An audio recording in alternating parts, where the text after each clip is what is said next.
من جراب خزاج مقام مسكن قالها قلت لي بايز قدر إلهي نبل بالزخون سيسد الشيخ زفر زمانها جفي ميمانك بليه آمنه شابه في ثلاث بابي مناني توبه كن على من الفاشة من ابن دياري كلا بيرته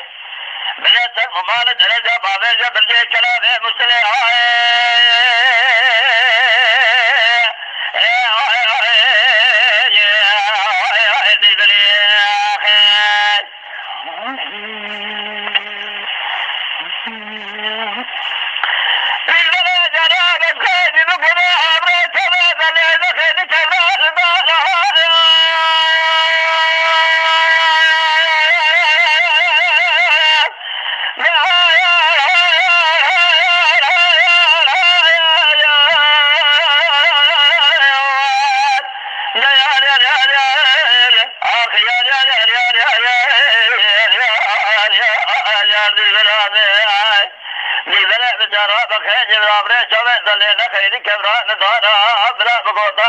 میره گورات سر بکه دیده ما شغل آگر مو بفنر چدا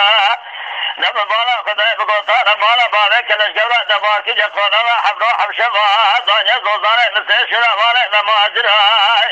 رب عالم بقضاء براز خاصة براز بكوا بقضاء من دست أرضاء بقرفة بقريان أشياء وزوزاره ما سرق قبضة سر كبران دارا